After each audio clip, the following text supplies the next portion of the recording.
2020년은 유진 피터슨 목사님의 메시지 성경으로 통독을 시작하고자 합니다. 오늘 통독 본문은 창세기 1장 1절입니다. 창세기, 출애굽기, 레위기, 민수기, 신명기 이 5권의 책을 전통적으로 모세가 기록했다고 믿기 때문에 모세 오경이라 부르고, 유대인들은 이 묶음을 율법서 또는 가르침이라는 뜻으로 토라라고 부릅니다. 모세가 기록했다는 가장 강력한 증거는 성경 자신입니다. 신약 성경과 구약 성경에서 모세가 오경의 기록자라고 증언하고 있고, 특히 예수께서 직접 말씀하고 있기 때문에 우리는 이 사실을 받아들이는데 주저하지 않습니다. 모세 오경의 첫 번째 책인 창세기는 하나님의 천지 창조 이야기부터 이스라엘 백성이 애굽 땅에 거주하게 되는 기나긴 여정을 다룹니다. 인간사의 중요한 5가지 질문, 곧 세상과 인류의 시작, 죄와 회복의 길, 그리고 하나님의 백성들의 시작에 대한 답이 바로 이 책에 담겨 있습니다. 창조 이야기는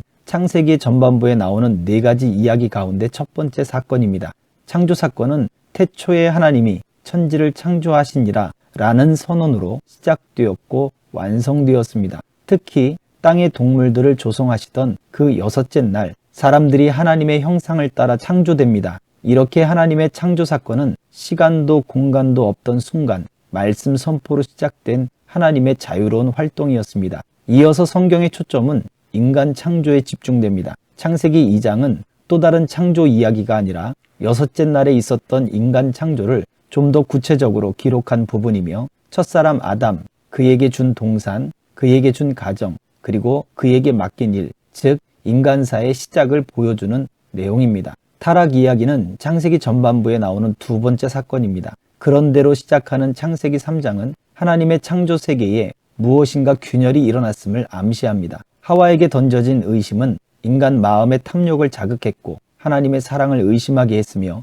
결국 하나님과 사람 사이에 심각한 균열을 만들어냈습니다. 인간이 하나님의 생기로 생명을 얻은 존재라면 그와 단절된다는 것은 무엇을 의미할까요? 그것은 거리가 멀어졌다는 의미가 아니라 영원한 죽음을 의미합니다. 창세기의 대략적인 내용을 살피기 전에 우리는 다시 한번 잊지 말아야 할 것입니다. 바로 이 이야기가 모든 것들의 시작이라는 사실입니다. 이스라엘이라는 나라를 이루는 한 가족에게 창세기 이야기는 집중되어 있는 것처럼 보이지만 단지 이스라엘 한 민족에 대한 이야기가 아닙니다. 혈통적이고 민족적인 계보뿐만 아니라 아브라함으로 상징되는 모든 믿음의 사람들에 대한 이야기이며, 그 역사의 배후에 시간과 사건을 주관하는 하나님과 그가 주도하는 구원 이야기의 첫 시작인 것입니다.